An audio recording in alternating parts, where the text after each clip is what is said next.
Okay, first of all, thank you everyone for joining today. Really appreciate it, you guys taking up the time, and I'm so glad like people are super interested in this topic, given that the main highlight had been AI ML.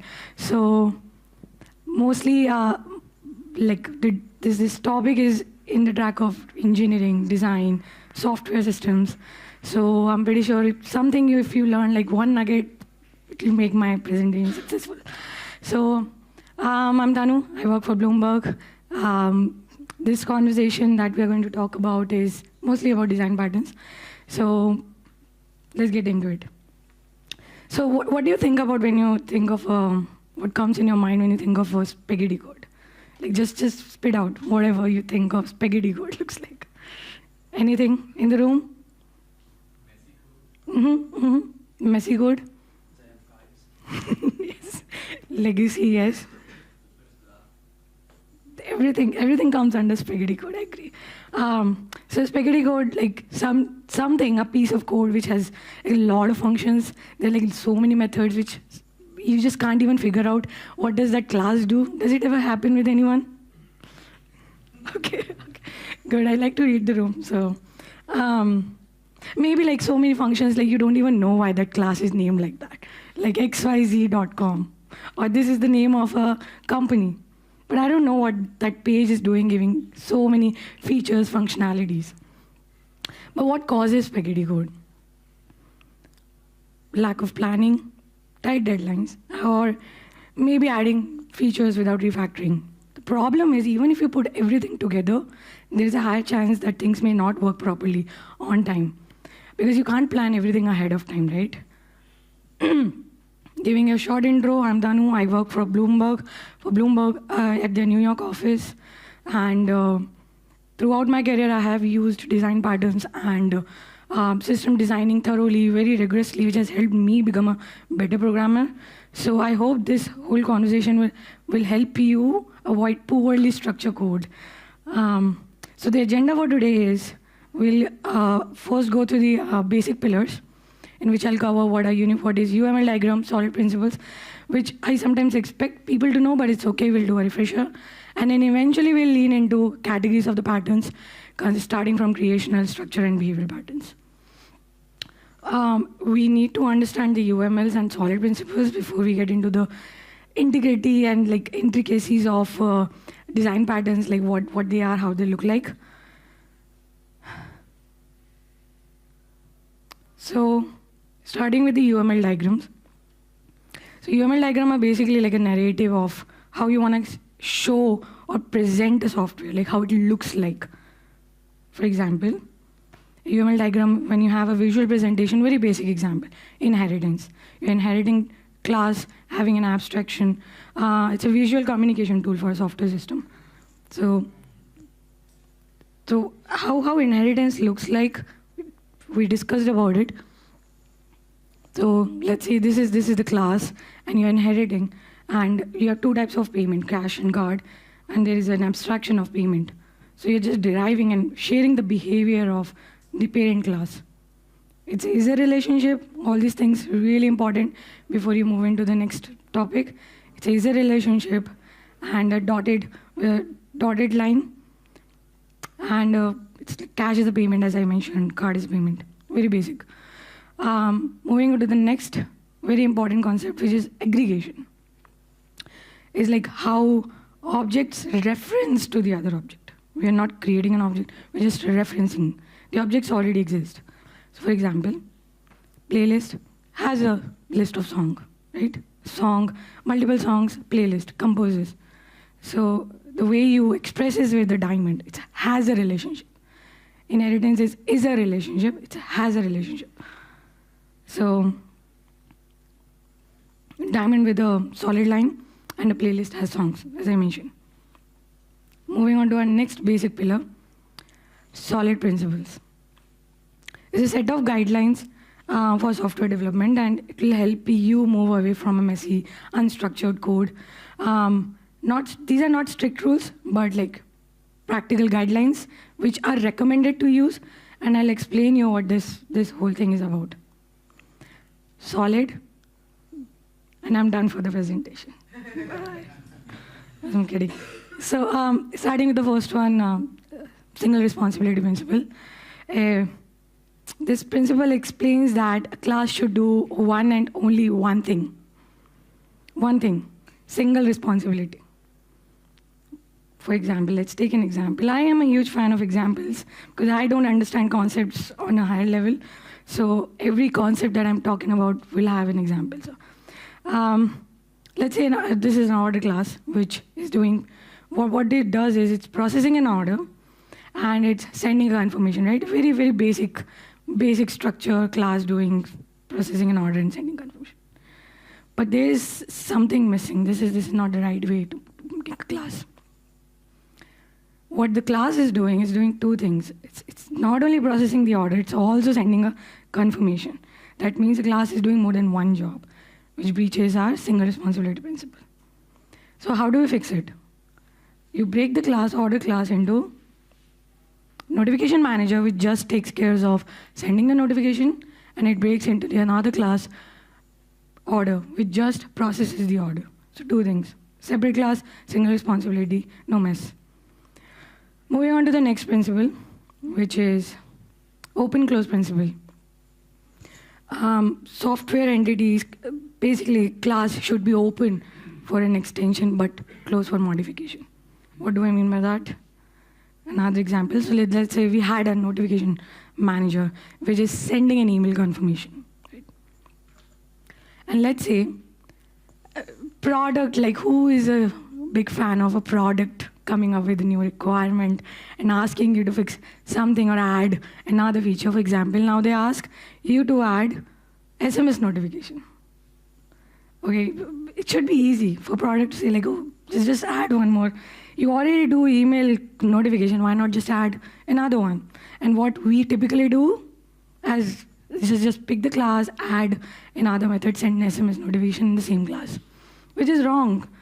You actually modified an existing class. This is definitely not a way to create a robust code.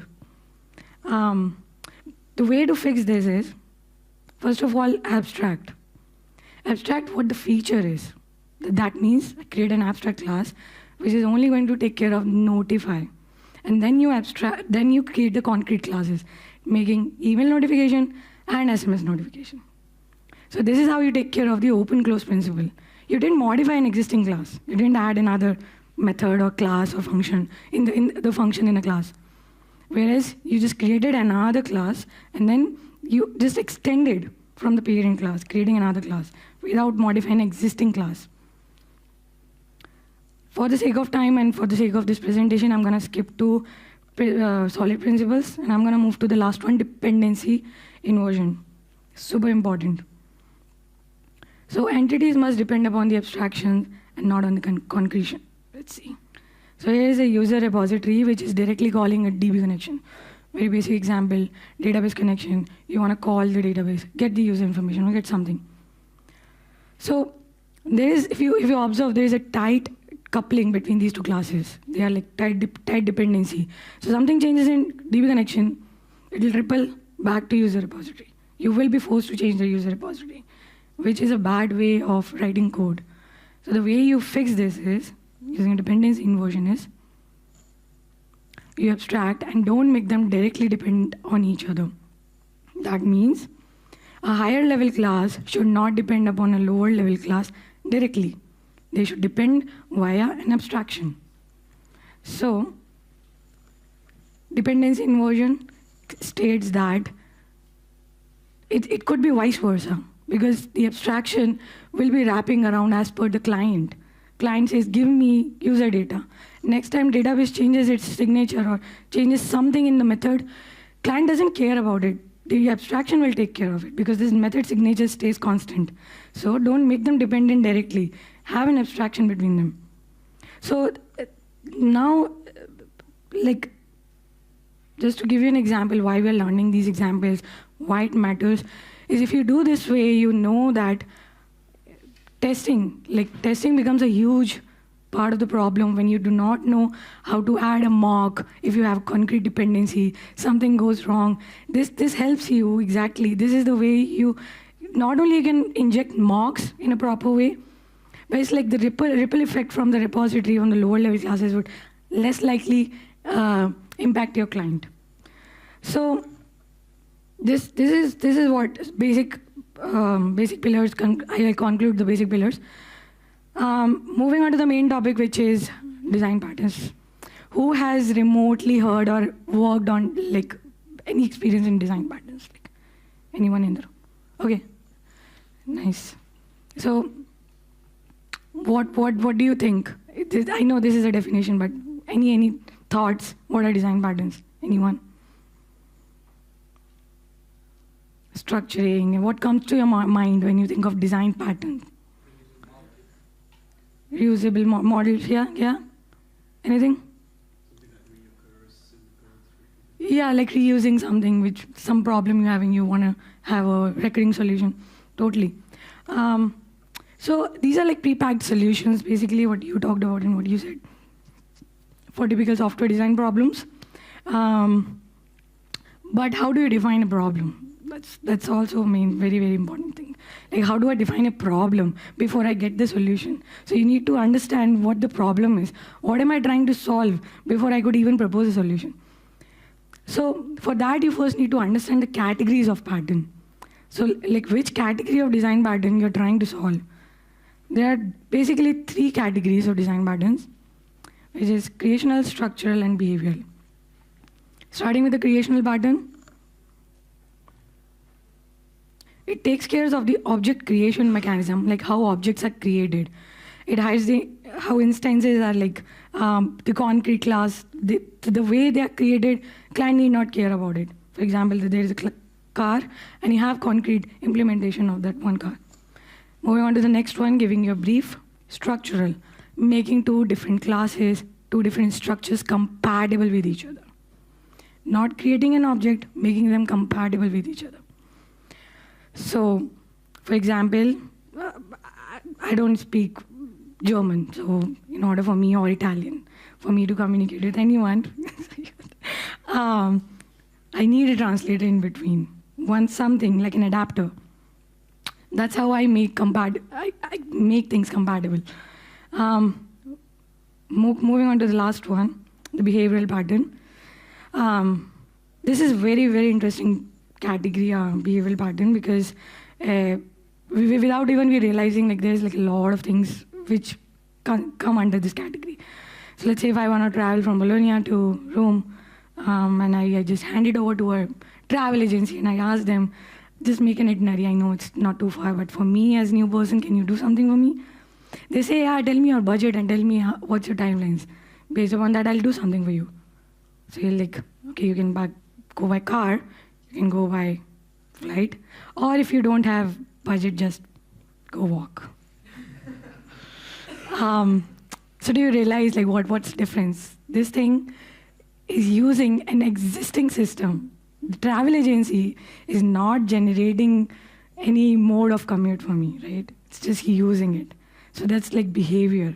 It's like composing stuff. So what's the difference between these 3 categories? Creation, we're creating objects. That's what we are doing. Structure, like creation deals with the creation mechanism. Structure is making things compatible with each other. And behavior is like collaborating and distributing responsibility. Okay, let's use this, and not creating anything new. So I'm gonna pick one category and go through one example in each category to explain you what the underlying behavior that we discussed looks like. Starting with the factory pattern in the creational category. So factory pattern, let's take one example, starting with an example.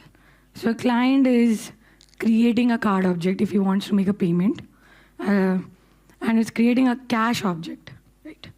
Very basic example. And now again, our product comes saying that, okay, now we have to handle another kind of payment, which is crypto. Typically what we do is take this class and add another if-else condition. Very easy. But do you realize we modified an existing class, right? So how do I fix it? Let's keep our client aside for a moment and keep our concrete concrete class is separate. We know dependency inversion that this shouldn't directly call the concrete class. So let's abstract it first. We abstract the concrete lower level classes by creating a payment class, make them inherit, like what we discussed in dependency inversion, and the client, which was directly creating, which was taking the responsibility of creating these objects, will now use a factory. It will delegate it to the factory. Factory will use the abstraction and will create an object, and client will eventually use the factory and will tell, give me an object of crypto, give me an object of something else. So how does it look like in a code? When you create an object, client, this is how it was looking like. But with factory pattern, you just remove the logic from client, put it in a factory, and just call the factory, tell it what type of object you want. This is how you just, the nasty if else condition, that will be taken care of by the factory. Client need not care about it. So this is what factory pattern is actually about. It's like creating an object. If you understand the basic category, you will know why are we having this pattern at the first place. So creation pattern, object instantiation, and abstracting the creation process away from the client, right? Now moving on to the next pattern, which is the structural pattern. I'll talk about an example in this category. Again, making things compatible, if you remember, the adapter pattern. So let's say this is one of the examples in which client is trying to call payment processor to execute a payment, not create, just call and execute. That's it. Happy use case, XML, and let's say something changes in the downstream service, and they say, now I want data in JSON format. Very common use case, happens a lot of times. So this breaks, the client will have to change, will have to do some post-processing, do something in between.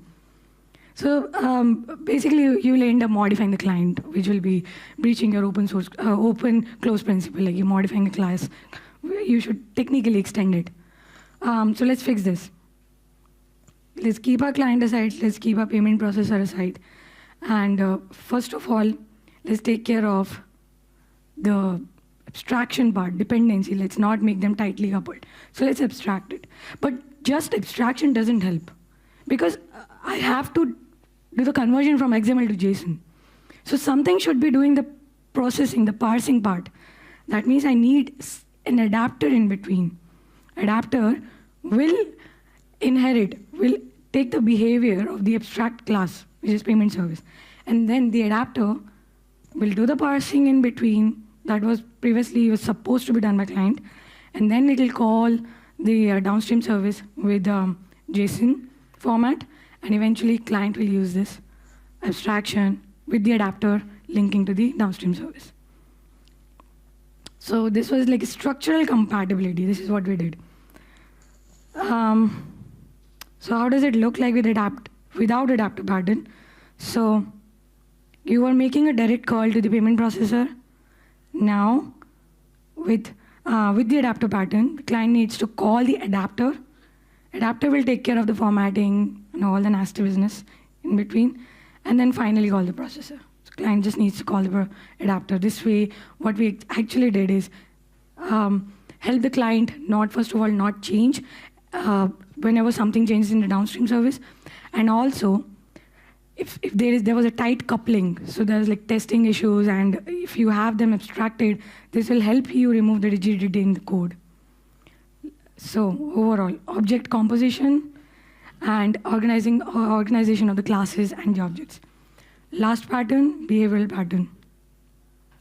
So this category basically elaborates how objects collaborate with each other. Think of it as a symphony. The orchestrator is just telling when to play, what to play. The musicians know what to do. So just behave like orchestrating stuff. Not creating, not making anything compatible. Like when to use what, organizing. So I'll take a strategy pattern. This is a very, very common pattern, especially in Python. It's all inbuilt. But what I'm trying to explain you is not how to write a design pattern. I'm explaining you why is it even at the first place, like what lies underneath the basic core principle. So again, taking the example, a client is trying to call call, not create, it's calling the card handler to process the payment, cash handler to process the payment. Again, product comes. We need to support another one. You end up modifying your existing class, crypto, which is again breaching, you are modifying an existing class, open close principle. So let's fix this. Keeping our client aside, keeping our concrete handlers aside. These are basically strategies. You can call them as payment strategies, card strategy, crypto strategy, and then it's abstracted, dependency inversion. Abstracted, now this looks better, like they're not directly dependent on each other. And the logic in which the if else condition was coming to the client will now be taken care by a checkout service in between. So checkout service will take care of the, again, if else nasty conditions, which was done in the client. And if you remember in the factory pattern, I'll come to the factory pattern, okay. So checkout service has the objects. It's not creating, it's just using it, existing objects. So if you remember when I started, there was is a relationship, has a relationship. When you aggregate, has a relationship. When you share the behavior, it's is a relationship, inheritance. And the client is eventually just calling, like, okay, process the crypto handler, process the payment cash handler. And that's the right way to do it. So if you observe this checkout service, this whole design looks similar. I on purpose took this example because it looks like factory design pattern, which was creating an object. We are not creating an object. The in-between service is just taking care of, based upon a condition, whom to call, not create. So that's like a fundamental behavior difference, what creation pattern does, what behavior pattern does. So this architecture will help you next time when you have, based upon the client request, we want to dynamically process a payment. So next time the client will just tell you, okay, this is the kind of payment method, I have just processed it. And without changing the client. Next time you have another class, another type of payment, client won't be impacted by it. It just needs to tell, I want XYZ type of payment, take it. Processing part will be taken care by the checkout service, and you just need to create another class, that's it. How does it look like in the code? So you just create a checkout service and tell the checkout service what you want to process and tell it what type of payment you want to process it through. Client will just tell, okay, like previously it was like card payment, let's reuse the checkout service and inject.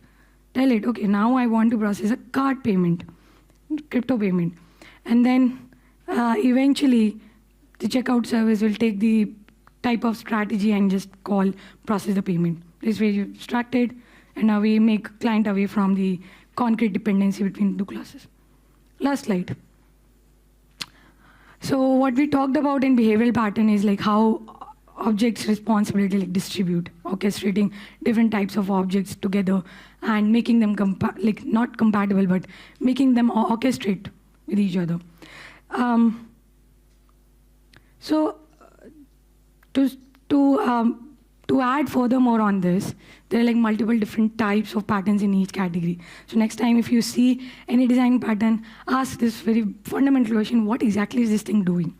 Because sometimes we just end up getting bogged by the jargon and we use it without realizing what exactly is happening underneath. So creational category, structure category, behavioral category. So just to summarize what I talked about, because I'm just going short on time. We started with the UML diagram, how things look like. Then we started with solid principles. We understood what the fundamental core principles are in the solid principles. Single responsibility, let the class just do one thing. Open, close, don't modify a class. You can extend it.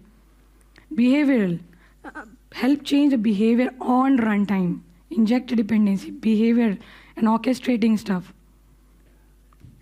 So, and then coming on to our design pattern, the core thing. Creation pattern, how you actually create objects. Structural, making compatibility. And behavior, like orchestrating the objects to work with each other. In the sequence or parallelly, again, depends upon the logic. So, Yeah, overall, like this is what I wanted to discuss. If you have any questions, feel free to ask, and thanks for being so patient and like listening to me. Yeah.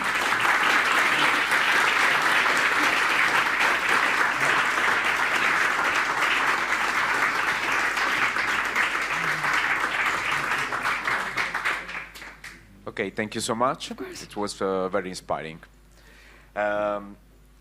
There are some questions. In your experience, have you came across any design patterns that are widely used in other languages, but when applied in Python, only add complexity without bringing actual benefits? Yeah, totally. There are like many, but for example, like strategy pattern is something which is inbuilt. You just need to add an annotation, and that's all. I feel like adapter pattern is something which I use often because sometimes you just have codependency, concrete dependency, and you just want to make those two things compatible with each other. So I use adapter pattern quite often. Factory pattern is also pretty prevalent because somehow even if it is integrated, you have to tell that, okay, give me an object, and this happens all the time. When you have to create a concrete object of something, you have to create a factory. You just tell it, take care of all the types of objects that might possibly come across, and just like take away the client from the nasty if-else logic. So I suppose, yeah, that should be my take on it. Yeah. Okay, another one. I want to learn more. Can you recommend a book? So I would say don't. Okay. Not don't, but Gang of Four is one book I definitely read, but it's like too much. It's just too much. I don't want you to lose motivation in the name of learning, because sometimes when you end up learning too much, you like forget about what am I even doing. You start losing your interest. I would say there are like couple of YouTube channels. There's a guy who's doing PhD. I forgot his name. In Switzerland. He creates very intuitive videos, and there is this website, Design Pattern Guru, something like that. That website is very is very relevant. It's not intuitive to understand like what is design, because my talk was not about teaching you design pattern. Like I was like, why are you even using it? Do you even understand what you are doing? So I would say, if you want to get into the super duper details, go through the book Gang of Four. YouTube videos help a lot. And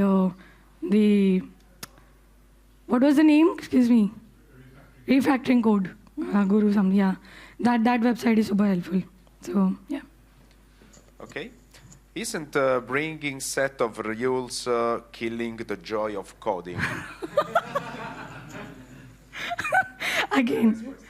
I would say, can you define what is joy? Because everyone has a different definition. Yeah, product has joy in this. When they come up with a new requirement and tell you add something else. Developers don't enjoy. I don't enjoy when a new requirement comes and I have to change like so many classes altogether. But yeah, I know initially it's a lot of work. Initially you have to put up some effort and see the vision, what you want to do. But I would say that I'm not asking you to like follow all these things. It's good to have, but sometimes the deadlines don't allow us to walk us like implement everything in the right way. So I would say depends how you want to do it. It's like it's your call. So yeah. Okay, just another one. Do you have some examples of real use cases, scenarios when one design pattern is generally better than other one? Oh, okay. There were some examples. There are many. So if you see a builder pattern in structural and decorator pattern in again structural.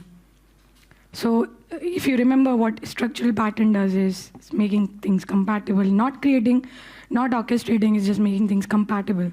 So if you read the if you go through the implementation of these patterns, they look similar. Like adapter patterns, again, like creating another wall in between and do the processing in between. Bridge pattern looks similar, but I feel it's going to add more. I mean, it depends, you know. I just can't say this is better, this is not. But I would say in between, sometimes there are more classes and more, like you may have to introduce some more classes in between, but the underlying behavior is the same. You're just making things compatible with each other, right? But again, if it is an adapter, it's sticking with just two types of objects. If you see just German, just English, you can't put Italian here. So you have to make another type of class for another adapter, right? That's also one more case. So if you see bridge pattern, you may be able to add or may be able to abstract it to another level, not making it just one adapter one-to-one, maybe like expand it. So I would say like if you're getting what I'm trying to explain, not making one-to-one, adapter makes it one-to-one because there is one thing getting compatible with one other thing. Whereas if you use another type of pattern like decorator, pizza topping, multiple toppings, you're using the same thing but just adding stuff on it. So basically, again, you need to understand what type of use case you're trying to solve.